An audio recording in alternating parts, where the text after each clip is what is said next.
Hello, this is the first ever vlog for Fantasy General 2. I'm Jan Wagner, also known as Primetide, and I'm one of the developers of Owned by Gravity. And today I wanted to introduce you to a little bit of the Fantasy General gameplay. Now, one of the first things that we like to usually point out is that we are not using rock, paper, scissors.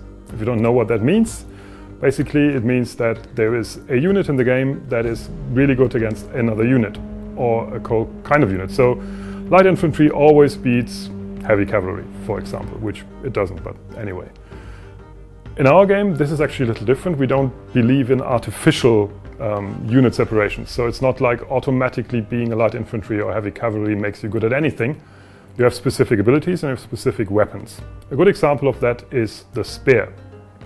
This is a weapon that is usually good to counter charges, so anybody doing a charge attack will be at a disadvantage. You'll break the charge with your spear, which means you're good against cavalry that does that, but you're also good against, for example, wild animals, wolves and bears that like to charge in, or even barbarian units that are really good at charging.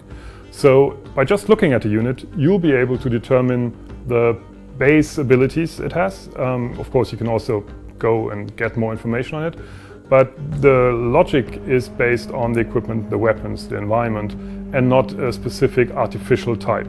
So we do have advantages and disadvantages, obviously, in your army composition, but when you use them following the logic of the weapon or following the logic of the specific unit and not of a generic type that you then have to train and build up in order to create a good composition for your army. So that's one of the changes that we are using that is different from Fantasy General 1. And it's also one of the things that we actually drill down on. So if you have shields, for example, you're good against missile and skirmish. But shields aren't as useful against heavier weapons.